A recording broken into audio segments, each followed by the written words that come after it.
Bonsoir, bienvenue dans l'actualité. La vaccination des adolescents et des jeunes adultes sera possible à la rentrée dans les établissements scolaires. Annonce faite par l'exécutif aujourd'hui. Par ailleurs, les tests de dépistage seront payants à compter de la mi-octobre. Dans notre région, la courbe des nouvelles contaminations a ralenti. Le taux d'incidence est désormais de 110 cas pour 100 000 habitants en Pays de la Loire, 107 en Vendée. Mais l'activité hospitalière est plus soutenue. Les admissions continuent de progresser. 179 personnes sont actuellement hospitalisées dans les Pays de la Loire, 28 en Vendée, dont 9 en réanimation. Cela faisait 1 mois et demi qu'un tel niveau n'avait pas été enregistré. Et pour faire face à cette épidémie, l'ARS des Pays de la Loire a déployé cet été des médiateurs.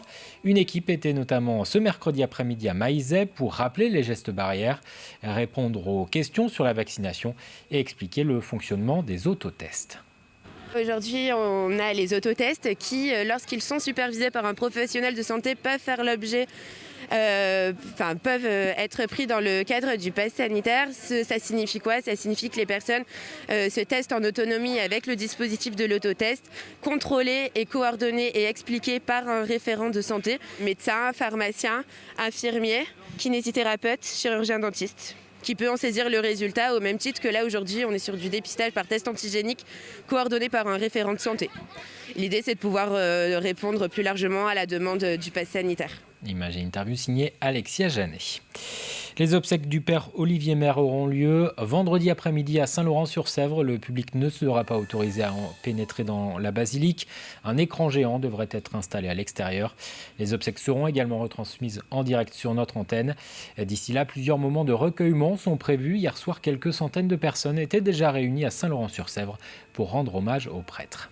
En tant que religieuse, c'était normal de pouvoir soutenir les pères Montfortin et de pouvoir venir prier pour le père Olivier Maire et aussi pour toute sa communauté. Chacun chez soi, on apprend ça par les médias et c'est compliqué Et j'avais besoin d'être là ce soir pour prier avec toute cette famille de chrétiens. C'est un homme de cœur, de foi et de charité, très sensible, facile à communiquer.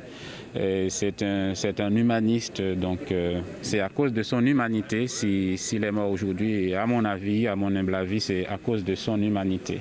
Et sur le plan judiciaire, le suspect reste hospitalisé en psychiatrie. D'après les informations du parquet de La Roche-sur-Yon, l'autopsie révèle que le prêtre est décédé après avoir reçu des coups violents à la tête. L'arme du crime n'a pas pu être déterminée. Dans le reste de l'actualité, parlons d'économie. Un chef d'entreprise vendéen a décidé de lancer un nouveau concept de table pliante, destinée notamment au pique-nique. Celle que vous utilisez peut-être pendant ces vacances est sans doute en plastique. Mathieu de Cotigny a imaginé une alternative à partir de matériaux plus durables, en faisant appel à des sous-traitants de la région. Découverte Marie-Aimée Copleutre. Une fois que j'ai vissé le cadre au bois, la table est terminée. Après 2 ans de conception, Mathieu de Cotigny a enfin pu lancer sa première production de 50 tables. En aluminium et en épicéa, sans colle ni plastique, ces tables sont pensées pour durer dans le temps. Assemblées dans son atelier de Fontenay-le-Comte, c'est un produit local. Toute la partie métallique est fabriquée en fait en Pays de la Loire, à côté de Saint-Nazaire. La partie du bois, là aussi, vient d'à côté de Cholet. Et au niveau de l'impression, donc, c'est une entreprise qui est basée à Nantes. Marié et père de 2 enfants, c'est lors d'un pique-nique en famille autour d'une table plastique qu'il a eu cette idée. Je réalisais que là, j'étais en train de faire une double contradiction.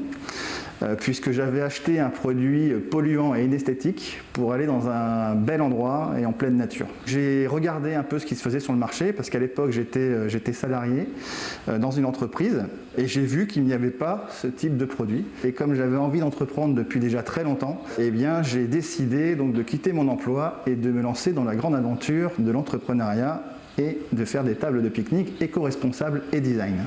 La table se transforme en valise. Elle a aussi d'autres déclinaisons pour le salon ou encore pour les jeux de société.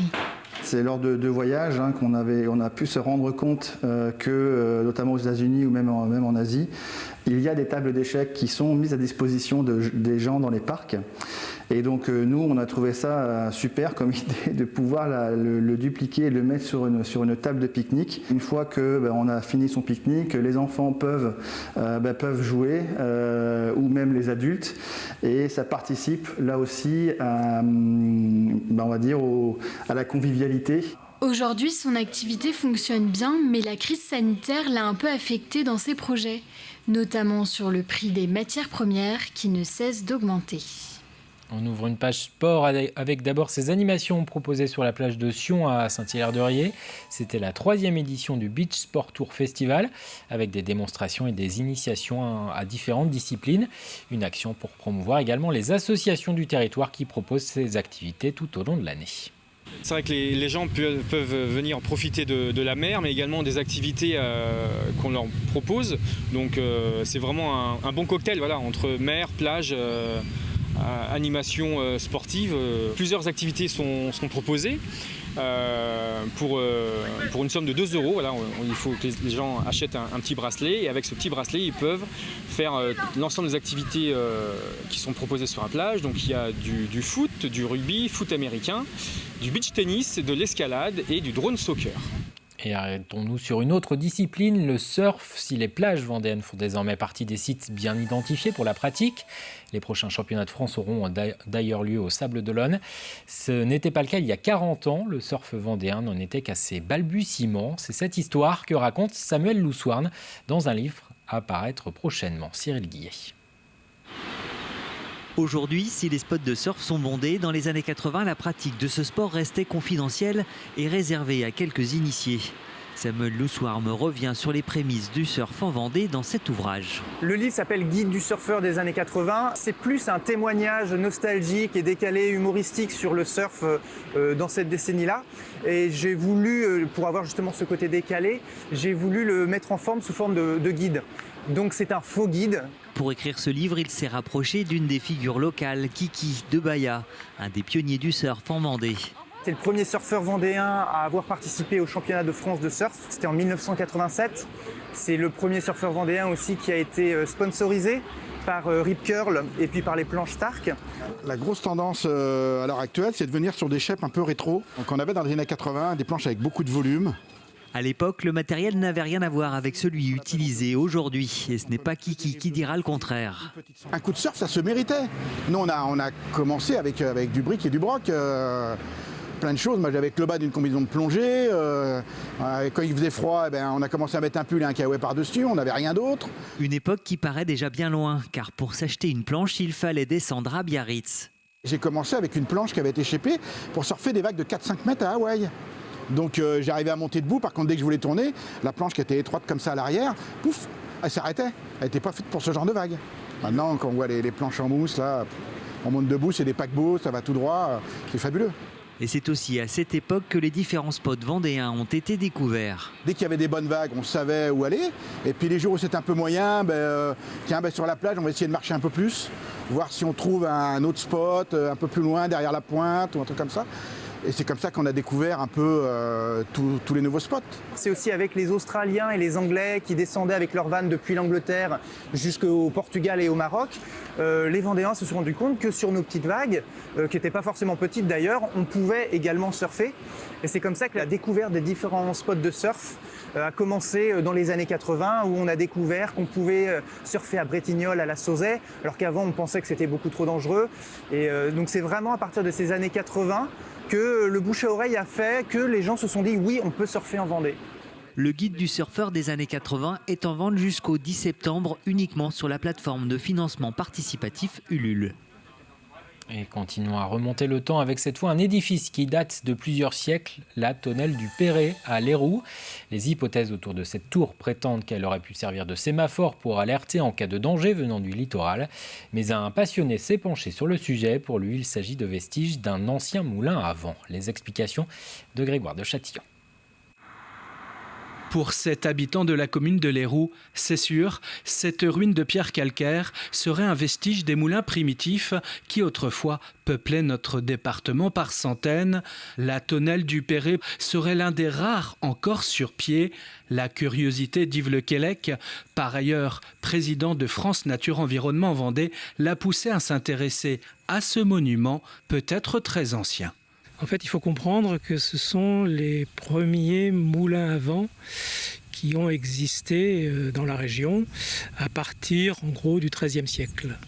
Et donc, le monument, il faut l'imaginer en deux parties. La partie maçonnée qui reste aujourd'hui, mais qui était surmontée d'une partie en bois. Cette peinture du XVIIe siècle de l'artiste néerlandais Lambert Doumer nous montre bien cette partie surélevée en bois qui porte les ailes. L'illustration représente un moulin à vent situé à Vieille-Vigne, en Loire-Atlantique. Ce type de moulin aurait précédé les moulins que l'on voit encore souvent debout. Et ce qui est sûr, c'est que ce type de moulin, il a été remplacé probablement au XVIIIe siècle par ceux qu'on connaît beaucoup plus maintenant, qui sont entièrement maçonnés et beaucoup plus hauts pour aller capter le vent plus en hauteur. Et du coup, il y a eu un oubli de ce qu'étaient ces tonnelles. Yves Lequellec nous emmène à quelques pas de là, face au communal de Léroux. La tonnelle pour lui serait peut-être liée à ce lieu-là, appelé le Perret, ayant abrité une grange cistercienne au XIIIe siècle. Je ne sais pas si la tonnelle date du XIIIe siècle, je ne peux pas l'affirmer, mais je pense qu'on peut quand même faire un lien entre la grange, l'exploitation agricole, productrice de céréales, et l'existence d'un moulin, sans doute depuis au moins le XVe siècle, peut-être plus avant. Les vaches et les chevaux ne nous contrediront pas, le petit patrimoine est riche d'histoires à raconter. C'est la fin de cette édition, merci de votre attention, très bonne soirée sur TV Vendée.